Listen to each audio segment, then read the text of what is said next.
அதுக்கப்புறம் தென்கொரியா, அவன் தான் 2வது இடத்துல இருக்கான். முதல் இடத்துல இருந்து அப்போ கொஞ்சம் பின்தங்கிட்டான், அவன் முந்திட்டான் ஃபின்லாந்து. அவன் பள்ளிக்கூடம் பாரு. இது யார் எடுத்து அனுப்புன்னு தெரியுமா? என் தங்கச்சி. என் தங்கச்சி எங்கே இருக்கு? என் மாப்பிள்ளை சரவணன் அங்கே இருக்காப்புல. என் மருமகள்லாம் அதில் படிக்குதுங்க. அது அண்ணா இது உங்களுக்கு போட்டு காட்டுங்க, நம்ம மக்களுக்கு எப்படி பள்ளிக்கணும்.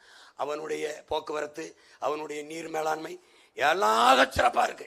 சின்ன நாடு பாரு, பள்ளிக்கூடம் பாரு, நட்சத்திர விடுதி போல இருக்கும் பாரு. எப்படின்னு கழிவறையை பார்த்துக்க. இங்கே பாரு எப்படி இருக்குன்னு, எப்படி வச்சிருக்கான் பாரு, என்ன தரம் பாரு, ஒவ்வொன்றையும் பாரு எப்படி எப்படி போகுது பாரு. பள்ளிக்கூடம்பா, பள்ளிக்கூடம். பிள்ளைகள் எப்படி படிக்குதுங்க பாரு. 5-6 பிள்ளைய தான் ஒரு வகுப்பு.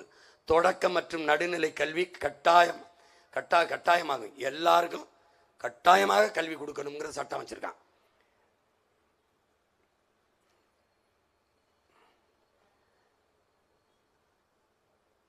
அவன் என்ன பண்றான்? எல்லாத்தையுமே பயிற்சியா கொண்டு போறான்.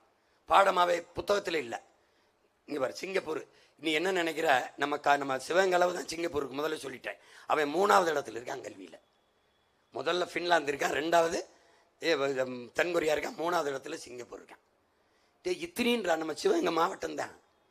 45 மணி நேரத்துக்குள்ள அதை மொத்தமாக சுற்றிட்டு வந்துடலாம்.